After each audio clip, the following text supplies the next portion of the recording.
الحمد للہ وحدہ لا شریک لہ والصلاة والسلام علی من لا نبی بعدہ اما بعد بسم اللہ الرحمن الرحیم اللہم صلی علی محمد وعلی آل محمد کما صلیت علی ابراہیم وعلی آل ابراہیم انک حمید مجید اللہم بارک علی محمد وعلی آل محمد کما بارکت علی ابراہیم وعلی آل ابراہیم انک حمید مجید.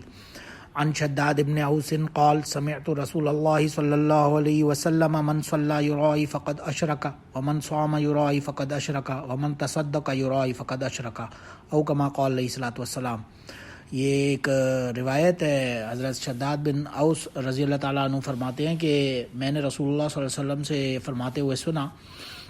کہ من صلی یرائی فقط اشرکا، جس نے نماز پڑھی کسی کو دکھانے کے لیے، یعنی اس نیت سے کوئی بندہ نماز پڑھ رہا ہے کہ واہ جی واہ مجھے تو بہت لوگ دیکھ رہے ہیں،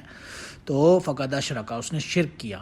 ومن صام یرائی فقط اشرکا، اور جس نے اسی نیت سے روزہ رکھا کہ بھائی میرا بڑا چرچا ہوگا، نام ہوگا کہ یا فلاں آدمی تو بڑا روزے دار ہے، ایوری ناؤ اینڈ دین روزے رکھتا ہے، تو اگر جو دکھانے کے لیے ایسا کرے گا تو اس نے شرک کیا. اور اسی طرح ومن تصدق یرائی فقد اشرک، اور جس نے چیریٹی کی، صدقہ کیا، خیرات کی، یا بہت ہی ڈونیشنز دے رہا ہے لیکن اس لیے کہ میرا تو جی اخبار میں نام آئے گا، مجھے تو لوگ واہ واہ کریں گے، یہ تو کتنا بڑا لوگوں کا مالی امداد کرنے والا مددگار اور ایٹسیٹرا ایٹسیٹرا، لوگوں کو دکھانے کے لیے جو یہ کر رہا ہوگا تو وہ شرک کر رہا ہوگا. بہت ہی خطرناک حدیث ہے، اور اس حدیث سے ظاہر ہے بہت ہی ایک ڈینجرس پہلو سامنے آتا ہے، ایک اینگل نظر آتا ہے. دین کے معاملے میں جس طرح سے ایک چیز ہوتی ہے اخلاص اور لہیت، یعنی کہ جو ہر نیک عمل اللہ کی خالص رضا کے لیے اور اللہ کی رحمت طلب کرنے کے لیے کیا جاتا ہے،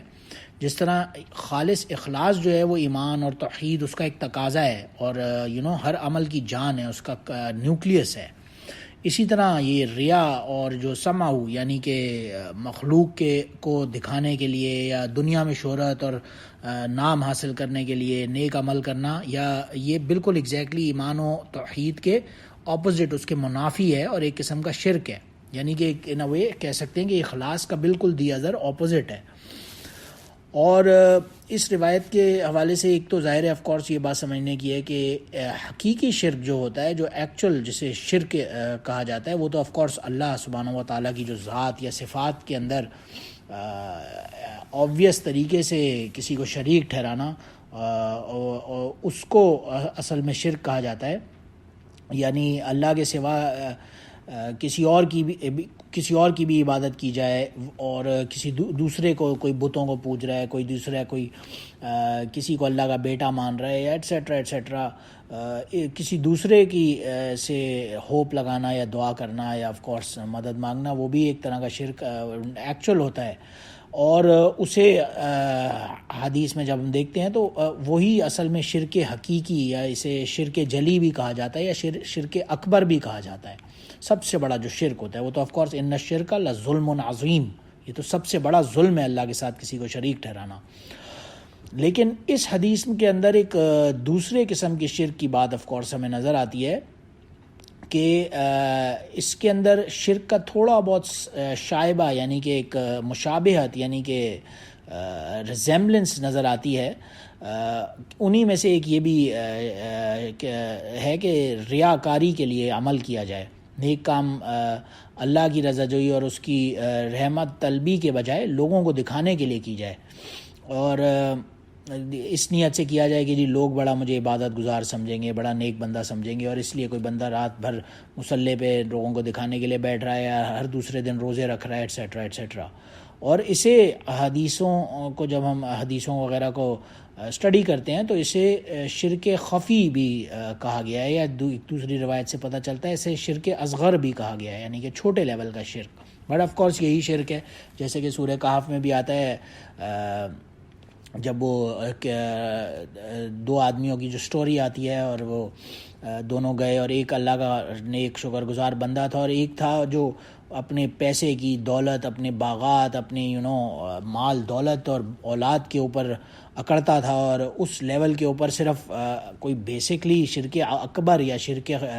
جلی یا شرک حقیقی تو نہیں کرتا تھا، اللہ کے ساتھ کسی کو شریک تو نہیں ٹھہراتا تھا، بٹ اسے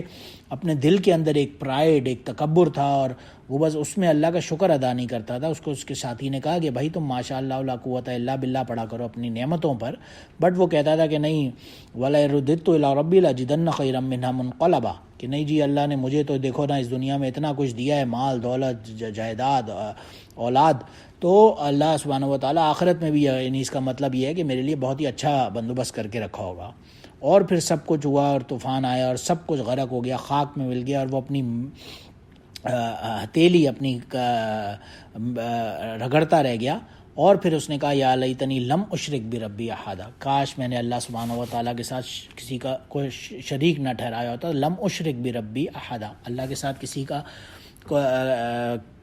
کے معاملے میں میں نے شرک نہ کیا ہوا تھا۔ تو یہ اس کا قصور تھا، حالانکہ وہاں پہ ان اٹ سیلف کوئی باقاعدہ پوجا کی یا باقاعدہ ورشپ کرنے کی کسی دوسرے کو اللہ کے علاوہ بات نہیں چل رہی تھی، لیکن وہ بھی ایک قسم کا شرک اصغر ہی وہاں پہ بھی مینشن ہوا سورہ کہف کے اندر۔ تو اسی طرح یہاں پہ بھی ریاکاری کو شرک اصغر سے تشبیہ دی گئی کہ کسی کو دکھانے کے لیے عمل کرا جائے، اور یہی ایک دوسری روایت سے بھی پتہ چلتا ہے جس میں ابو سعید خدری رضی اللہ عنہ فرماتے ہیں کہ ایک دفعہ رسول اللہ صلی اللہ علیہ وسلم ہمارے پاس تشریف لائے اور ہم لوگ اس وقت مسیح الدجال یعنی کہ دجال کی ڈسکشن کر رہے تھے، آپس میں بحث مباحثہ یا تذاکرہ کر رہے تھے، ڈسکس کر رہے تھے، اور رسول اللہ صلی اللہ علیہ وسلم نے فرمایا الا اخبرکم بما هو اخوف علیکم عندی من المسیح الدجال، کیا میں تمہیں بتاؤں کہ تم مجھے اس مسیح الدجال کے بارے میں تم لوگوں کے سے ریلیٹڈ سب سے بڑا خطرہ کس چیز پر ہے؟ ظاہر صحابہ نے کہا بلا یا رسول اللہ، ہمیں ضرور بتائیے۔ تو آپ صلی اللہ علیہ وسلم نے فرمایا الشرک الخفی، کہ مجھے سب سے زیادہ ڈر شرک خفی کا ہے، ان یقوم الرجل یصلی فیزید صلاتہ لما یری من نظر الرجل، کہ اصل میں مجھے جو ڈر ہے کہ دجال جو میرے نیک لوگ ہوں گے اس دنیا میں اور جو امتی ہوگا میرا، وہ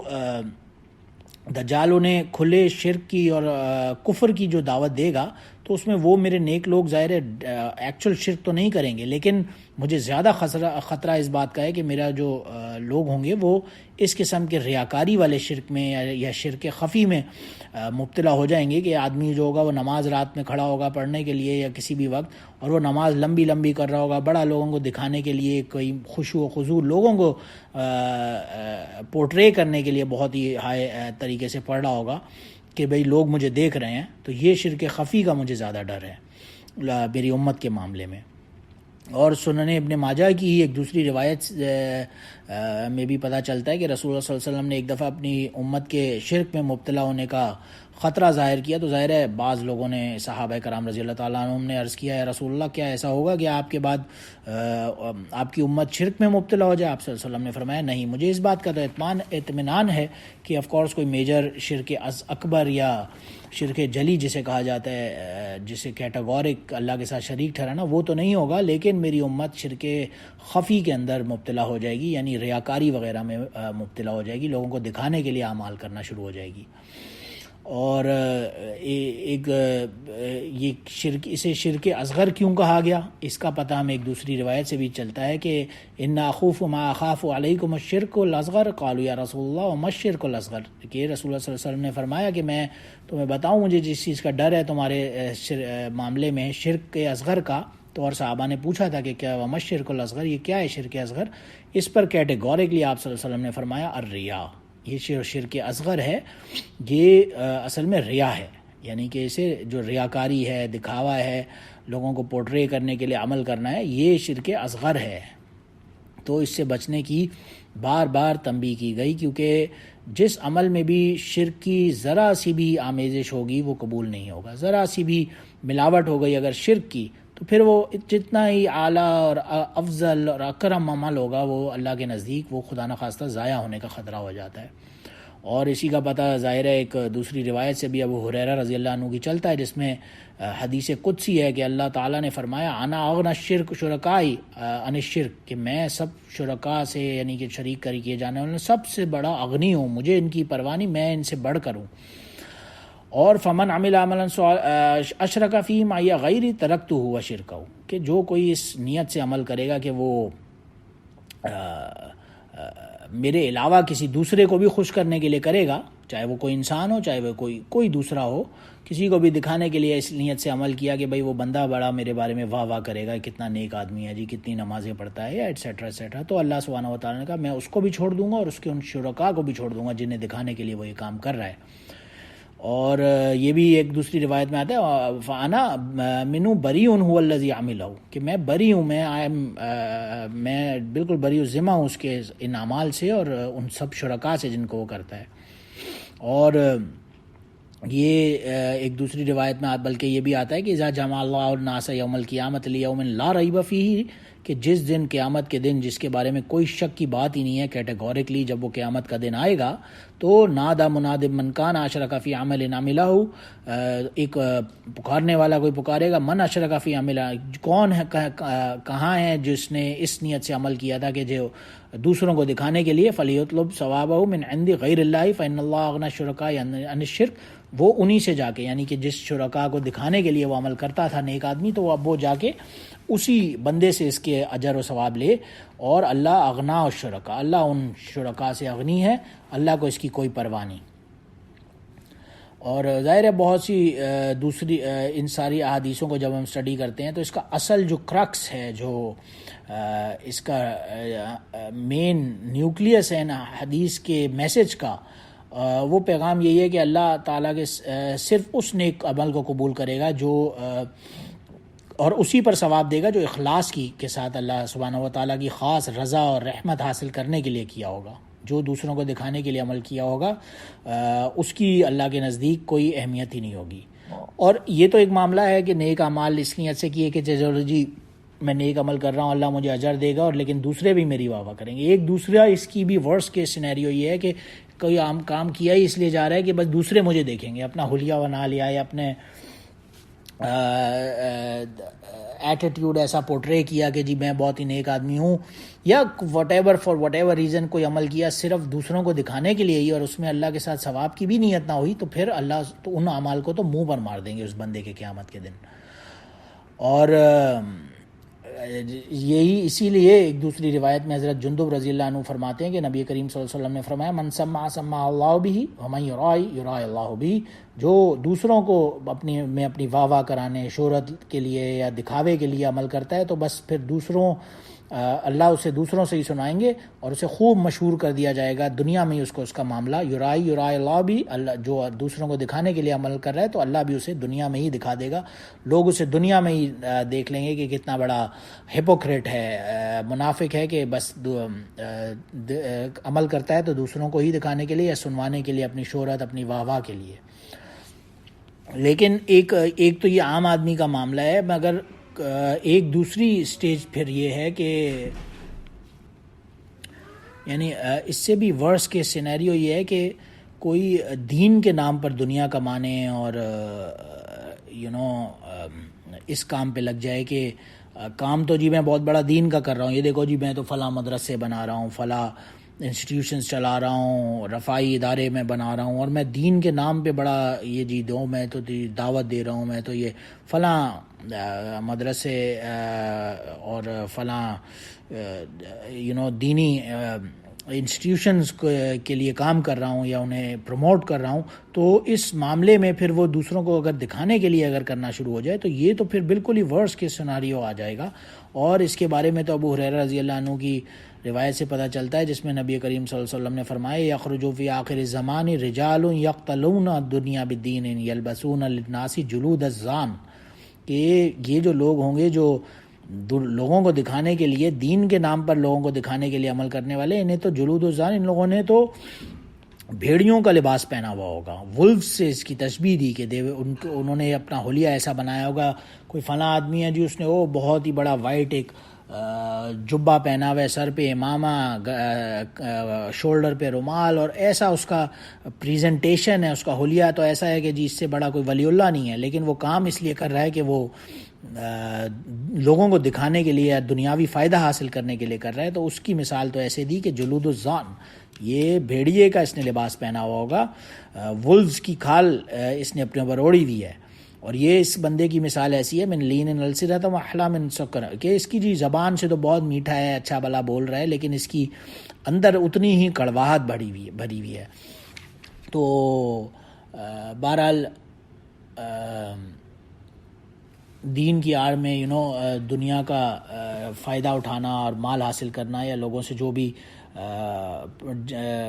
بینیفٹس جنریٹ کرنا، تو اس کے بارے میں اس روایت میں بہت ہی سخت الفاظ میں اسے ولف کی لباس اوڑھ لینے والے بندے سے تشبیہ دی گئی۔ اور ظاہر ہے وہ لوگوں کو دکھانے کے لیے اس حدیث میں جیسے آ رہا ہے کہ بہت ہی مسکینی اور ایک درویشی کے طور پہ شو پورٹرے کر رہا ہے، لیکن لوگ اس سے بہت متاثر بھی ہو رہے ہیں، مگر دراصل اس کی زبان تو بہت میٹھی ہے، مگر اس کے سینوں میں بھیڑیوں کے سے دل ہے، اس کے جو دل ہے وہ بالکل بھیڑیے کی طرح ہے، ولف کی طرح ہے۔ تو اللہ تعالیٰ کا فرمان ہے کہ یہ لوگ میرے ڈھیل دینے سے دھوکہ کھا رہے ہیں، میں نے رسی ان کی لوز کر رہا ہوں، یا یہ مجھ سے نڈر ہو کر میرے مقابلے میں جرأت کر رہے ہیں، بس مجھے ان کی اپنی قسم ہے کہ میں ان مکاروں پر انہی سے ایسا فتنہ کھڑا کروں گا جو ان کے عقل مندوں اور داناؤں کو بھی حیران بنا کر چھوڑ دے گا۔ ان میں سے بڑے بڑے جو وائز لوگ ہوں گے، بڑے بڑے علماء ہوں گے، مشائخ ہوں گے، وہ بھی حیران رہ جائیں گے کہ یار یہ بندہ اتنا نیک بظاہر نظر آتا ہے، اتنا بڑا، لیکن اس نے کام کیسا کر دیا۔ یعنی دیکھنے میں تو کوئی امیجن، کوئی ازیوم بھی نہیں کر سکتا تھا کہ یار یہ بندہ اتنا بڑا ولی اللہ دیکھنے میں لگتا ہے، اور یہ تو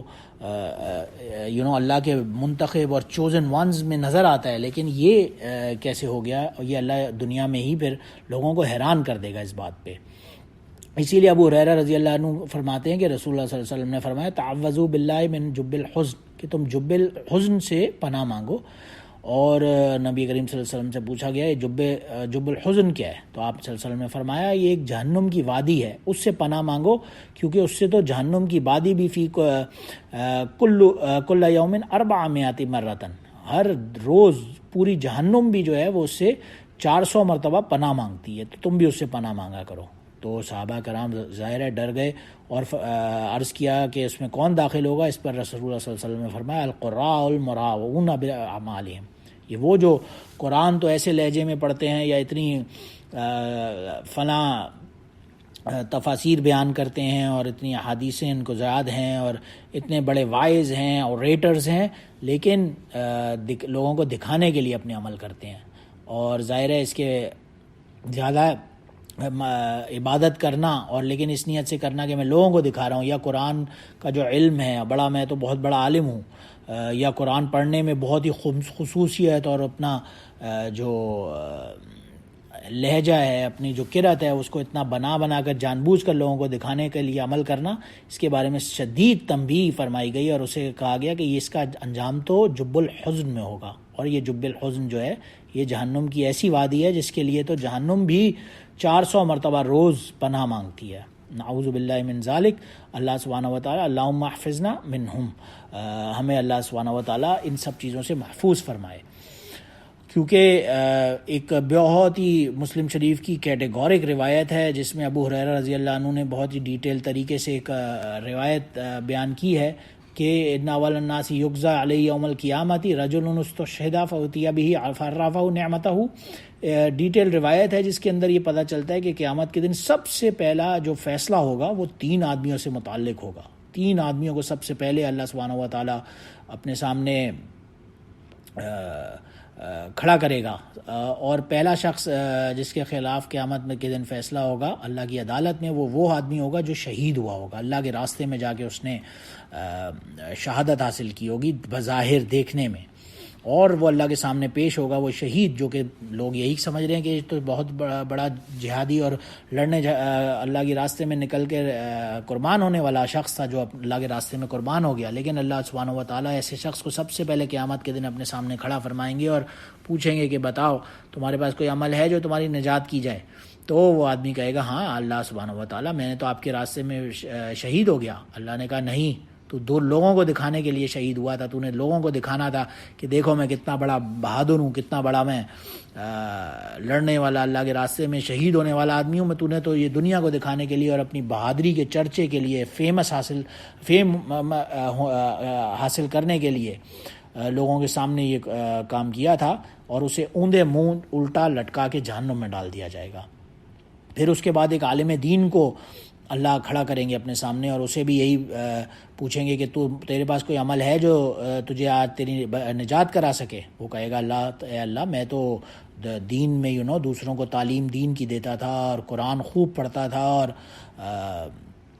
اپنی وہ علم کا تذکرہ کرے گا اللہ کے سامنے کہ اس کے لیے میں تو فلاں خدمت کرتا تھا، اور اللہ سبحانہ و تعالیٰ کہیں گے کہ تو جھوٹ بولتا ہے، تو یہ عمل میرے لیے نہیں کرتا تھا، بلکہ تو یہ عمل اس لیے کرتا تھا کہ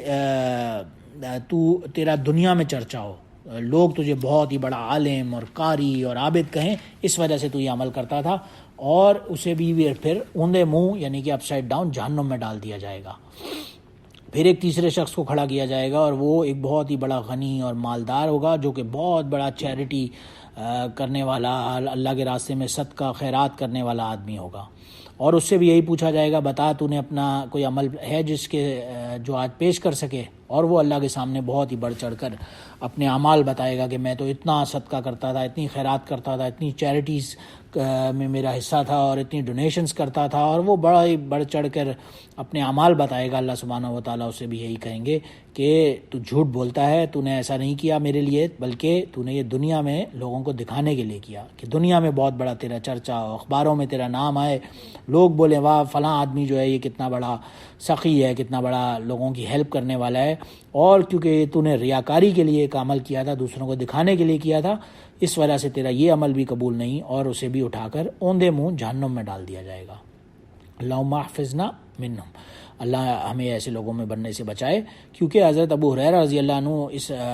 حدیث کو جب بیان کرتے تھے تو وہ کبھی کبھار بے ہوش ہو جایا کرتے تھے، اتنی خطرناک یہ حدیث ہے۔ اور اسی طرح حضرت معاویہ رضی اللہ عنہ سے نقل کیا گیا، ایک دفعہ ان کے سامنے جب یہ حدیث بیان کی گئی تو وہ بہت روتے بالکل بےحال ہو گئے، یعنی کہ پاس آؤٹ ہو گئے، یہ اتنی خطرناک حدیث ہے۔ کیونکہ ظاہر ہے بظاہر دیکھنے میں تو تینوں اعلیٰ درجے کے جو اعمال صالحہ کرنے والے لوگ تھے وہ ہیں، کہ ایک اتنا بڑا اللہ کے راستے میں شہید ہو جانے والا، ایک عالم، اور پھر تیسرا غنی اتنا بڑا جو اللہ کے راستے میں صدقہ خیرات کرنے والا۔ لیکن یہ عمل کیونکہ دنیاوی مقاصد کے لیے تھا اور لوگوں کو دکھانے کے لیے تھا، اللہ کے نزدیک ان کا کوئی اجر اور ثواب نہیں، اور اللہ کے نزدیک یہ اس درجے کے گناہ ہیں کہ دوسرے سب گناہگاروں سے بھی یہ بدتر ہو گئے، یعنی چور، ڈاکو، زانی، اس طرح کے لوگ بھی جو گناہگار ہیں ان سے بھی پہلے ان تین آدمیوں کو جہنم میں ڈالا جائے گا۔ تو اللہ ہمیں بچائے اور اللہ ہمیں ایسا بننے سے محفوظ فرمائے۔ لیکن اب ظاہر ہے روایات سے ہم یہ پڑھتے ہیں تو پھر بندہ ڈر جاتا ہے کہ اب پھر عمل کریں اور کسی دوسرے نے دیکھ لیا تو کیا ہوگا۔ تو ظاہر ہے دین ایک بیلنس کا نام ہے، عمل صالح ہے، چھوڑ نہیں دینا چاہیے اس ڈر سے، اور نیک عمل کرتے رہنا چاہیے، کیونکہ ابو ذر غفاری رضی اللہ عنہ کی روایت سے ہمیں اس کا پتہ بھی چلتا ہے، جس میں رسول اللہ صلی اللہ علیہ وسلم سے پوچھا گیا ارأیت الرجل یعمل العمل من الخیر ویحمد الناس، کہ ایسے عمل کے بارے میں کیا خیال ہے جو آدمی کرتا ہے اور کوئی بندہ اسے دیکھ لیتا ہے اور لوگ اس کی تعریف کر دیتے ہیں کہ جی فلاں آدمی نے کتنا عمل کیا، یا ایک دوسری روایت میں آتا ہے وَيُحِبُّهُ النَّاسُ عَلَيْهِ، کہ ایسا عمل کہ بھائی کسی نے کیا اور لوگ اس سے محبت کرنا شروع ہو گئے، اسے اچھا سمجھنا شروع ہو گئے۔ تو لیکن اب ظاہر ہے اگر اس بندے کے اندر اپنے اندر اخلاص موجود تھا اور اب کسی دوسرے کو نظر بھی آ گیا عمل، یا کسی دوسرے نے اس کو اچھا بھی سمجھ لیا اس کے اس نیک عمل کی وجہ سے، تو اس پر رسول اللہ صلی اللہ علیہ وسلم نے فرمایا تلک عاجل بشریٰ للمؤمن، یہ عمل جو ہے یہ تو اس آدمی کے لیے نقد بشارت ہے، یعنی کہ خوشخبری ہے، ایک باؤنٹی اس کے لیے، ایک دنیا میں ہی کیش کاؤ جسے کہا جاتا ہے، کہ بھائی لوگ بھی اسے اچھا سمجھ رہے ہیں اور کہہ رہے ہیں، لیکن ظاہر ہے اگر اس کے اپنے اندر اخلاص ہے تو اس کے لیے یہ پھر بشریٰ المؤمن، یہ اس کے لیے خوشخبری ہے، کوئی ایسی ڈرنے کی اتنی بھی بات نہیں ہے۔ اگر نیک عمل اخلاص کے ساتھ کیا ہے تو پھر اس کی پرواہ نہیں کہ کسی بندے نے دیکھ بھی لیا اور کسی نے تعریف بھی کر دی، اپنے دل میں اگر اس کا کوئی ریا والا فیکٹر نہیں تو پھر اللہ کے نزدیک تو یہ اور اچھا عمل ہے، اور اللہ کے نزدیک تو ظاہر ہے یہ اس کی قبولیت بھی ایک طرح سے سمجھی جائے گی۔ ایک دفعہ حضرت ابو ہریرہ رضی اللہ عنہ کو ایک واقعہ پیش آیا کہ وہ اپنے گھر میں نماز پڑھ رہے تھے، اسی حال میں ایک بندہ آیا اور اس نے انہیں نماز پڑھتے ہوئے دیکھ لیا۔ وہ کہتے ہیں کہ ابو ہریرہ رضی اللہ عنہ کہ میرے دل میں اس سے ایک خوشی پیدا ہوئی کہ چلو یار مجھے اس نے دیکھا، یہ بھی شاید اچھا عمل سمجھ کے اس پہ لگ جائے، تو ایک سارٹ آف دعوت کی نیت بھی ظاہر ہے ان کے دماغ میں ہوگی۔ انہوں نے رسول اللہ صلی اللہ علیہ وسلم سے جب اس کا تذکرہ کیا تو آپ صلی اللہ علیہ وسلم نے انہیں اطمینان دلایا اور کہا کہ نہیں، یہ ریا نہیں ہے، بلکہ تم کو اس صورت میں خود کی نیکی کا بھی ثواب ملے گا اور جلوت کی نیکی کا بھی ثواب ملے گا کہ لوگوں کے سامنے تم نے ترغیب دی، یعنی دعوت دی لوگوں کو، تمہیں دیکھ کر کوئی دوسرا بھی اس نیکی پر لگ جائے تو تمہیں تو ڈبل اجر ملے گا، کیونکہ تمہارے دل میں اخلاص ہے۔ اگر دل میں اخلاص ہے اور دل میں اپنی نیت انسان کی صحیح ہے تو پھر نیک عمل کوئی دیکھ لے نہ دیکھے اس سے فرق نہیں پڑتا ہو انسان کو، اور پھر ظاہر ہے ایسا عمل کرنے کا ڈبل اجر بھی ملتا ہے۔ اور ظاہر ہے کوئی اگر اس لیے کوئی نیک عمل کرتا ہے کہ لوگ اسے اقتداء کریں، اس کو فالو کریں یا اس سے عمل کو سیکھیں، اس کا فیکٹر اس کے اندر اخلاص موجود ہے، وہ ریا کے لیے نہیں کر رہا بلکہ وہ اس لیے کر رہا ہے کہ لوگ اس سے وہ عمل سیکھیں، لوگوں کی تعلیم و تبلیغ کے لیے اگر وہ کر رہے ہیں تو اس سے ڈیفینیٹلی اس کا ڈبل اجر ضرور ملے گا انشاءاللہ تعالی اللہ کے نزدیک۔ تو نیک عمل اس ڈر سے نہیں چھوڑ دینا چاہیے کہ جی اس میں ریا نہ آ جائے، بلکہ اپنے اندر جو امپورٹنٹ بات ہے وہ یہ ہے کہ اخلاص کو پیدا کرنے کی کوشش کرتے رہنا چاہیے۔ اللہ سبحانہ و تعالی ہمیں نیک اعمال کی بھی توفیق عطا فرمائے اور اس کے اندر اخلاص لانے کی بھی توفیق عطا فرمائے۔